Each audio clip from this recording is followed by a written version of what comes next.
everybody? Welcome back to Brick Squad Sports. We're introducing a new segment this week called Thick as a Brick Weekly, where we take a few topics in the sports world and we kind of break them down, give them our own little spin, and give you guys some good banter. So we're going to kick it off this week by talking about the national championship game.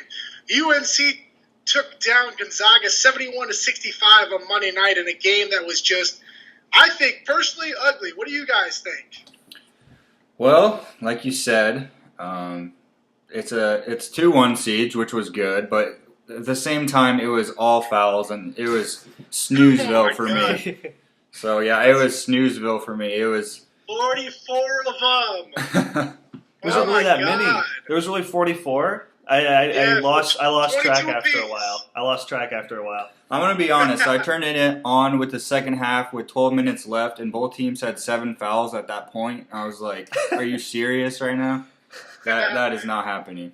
I was stuck in my conference all day, so I was like, I wasn't watching the game for the most part. But when I got late in the game, I turned it on. I just want to see me get that money, baby. Give me that money.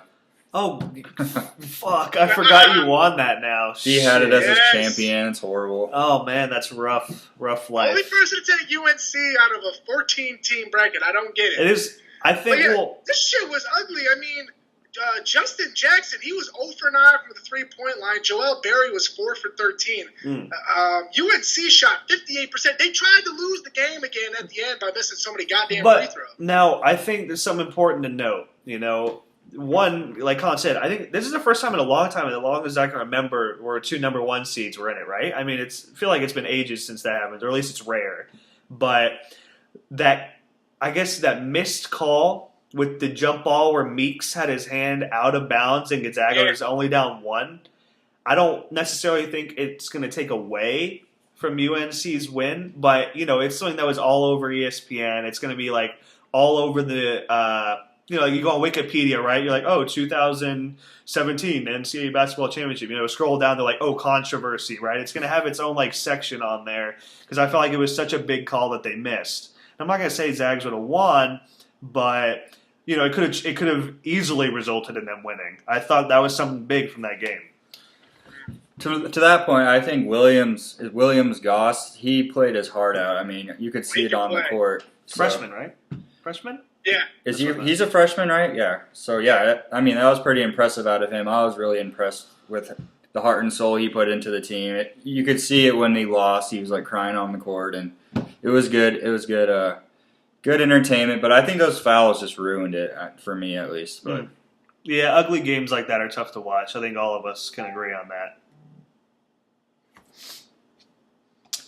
All right, so now the topic that we wanted to discuss is the NHL Olympics snuff, essentially. So the NHL is not going to the next Olympics in South Korea. Myself, I'm a big hockey fan. I don't know, some of our viewers probably are as well. First reaction to it for me was kind of just surprise more than anything. I know they were in the last Olympics, you know. I just don't understand the argument for the NHL to not go. The players. Here's the argument: Gary Bettman's a dumb fuck.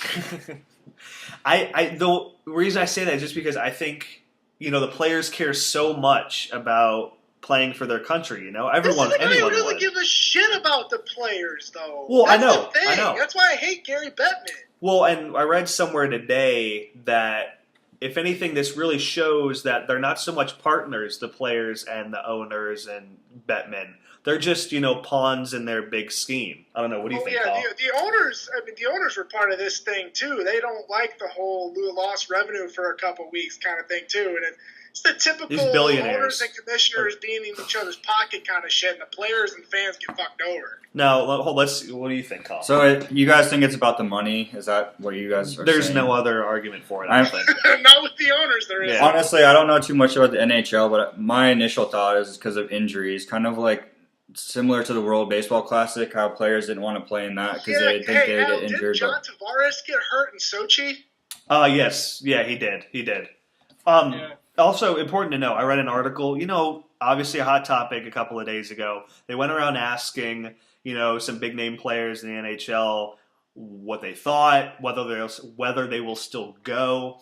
Ovechkin arguably one of the biggest names, if not the biggest name, was like, I don't care, I'm still going. So it's going to be interesting to see if they work it out knowing that the players don't really care, that the owners don't want them to go. They still will. I feel like that's going to end up happening. We're going to see a mass exodus for a few weeks. Yeah. Guys just want to go play for their home countries. I would say differently. I think that a deal will be made for them to go. Once they realize how much the players do really care about this, that, playing for their country, I think that they will eventually let the players go without any fight. Kyle? Yeah, I mean, I'm not the biggest NHL fan, so I'll let you guys defer to this topic. But yeah, I definitely think it should be included in there because it's hockey. Like, why wouldn't you have hockey in the Olympics? So it's confusing to me. But anyways, we'll go on to our next topic, which is Madison Bumgarner. And is he just going to carry the Giants by himself? Like, for goodness sake, like, he's actually leading the major leagues in home runs right now, isn't he? Nope, not anymore. Not anymore. He's got 2, right? Is that 2? Yeah, he's got 2. Yeah, Mustakis got his second one today. Woo! Well, he's still in the lead right now. That's ridiculous. Yeah, there was an argument last year about this man being in the home run derby, and people threw Jake Garriott in there too. Should this man be in the home run derby this year? What do you think? I mean, what was his average last year? I don't give a shit about his average. I mean, the dude's got pop. I mean, I don't know if pitchers should be in the home run derby. It's just, I don't know. I mean, it'd be cool. Maybe it's like hit him in the DH spot one time. It'd be a cool spectacle, but yeah, I'd have to agree that I don't think I would personally care for MadBum being in the home run derby. I mean, I know it's cool. Like, he can mash. He's done it before. But, like, let's see. So last year, his batting average was 186, and he had 3 home runs. I mean, it's cool. It's a funny idea.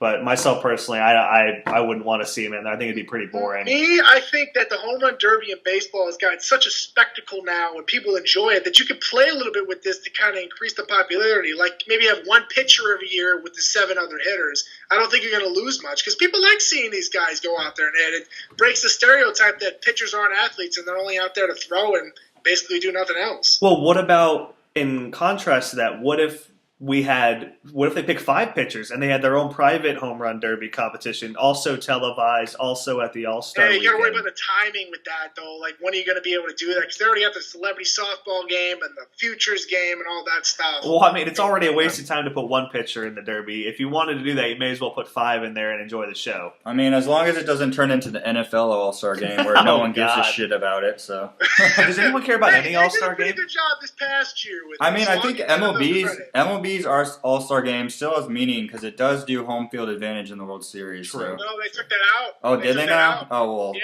after a lot of people pissed off about the Cubs last year. And now they're all worthless. There goes the All-Star. We got to game. transition to our last topic. Zion Williamson basically broke the internet with his dunk on your screen right now. My man has got super hops and fucking cups the ball behind his bag, 360, and flushes the shit out of that. Is he 17? He broke Twitter is he 18? with this shit. What do you guys think? Oh, first, is he 17 or 18? I mean, not that it matters. He's only a junior right now. Okay. Not that it matters. My reaction, I think I immediately sent it to you guys and was like, good Lord. Like, who is this kid? Who is this kid? This is just another in a long line of Zion highlights. What ancient Greek god injected, some like serum into this kid and made him like Captain America out there on the freaking basketball court? Like, I don't understand it. I'm gonna call him up and be like, "Can you come play Tuesday nights in my my pickup basketball real quick?" No, we don't need him for Tuesday night. We need him for Creighton. That's yeah, what we need. that too. Go to Creighton.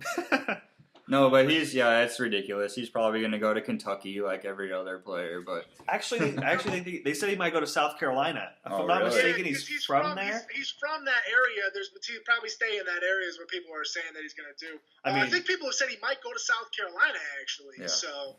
I just said that. I'm not totally sold on him yet because I've read some of the scouting reports on him. He doesn't have that good of a jumper.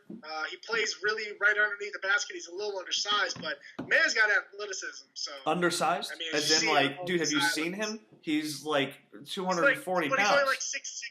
He's only like 6'6", 6'7", though. I wouldn't want to guard him. Hell no. People project him as a power forward. So if I'm a power forward, I'm just like he won't be good. I'm just saying there are question marks with him. No, I get you. I think he's number 2 recruit. There's actually someone higher graded than him on ESPN. He's like 4 right now or something like that. But anyways, that's all we got for this week.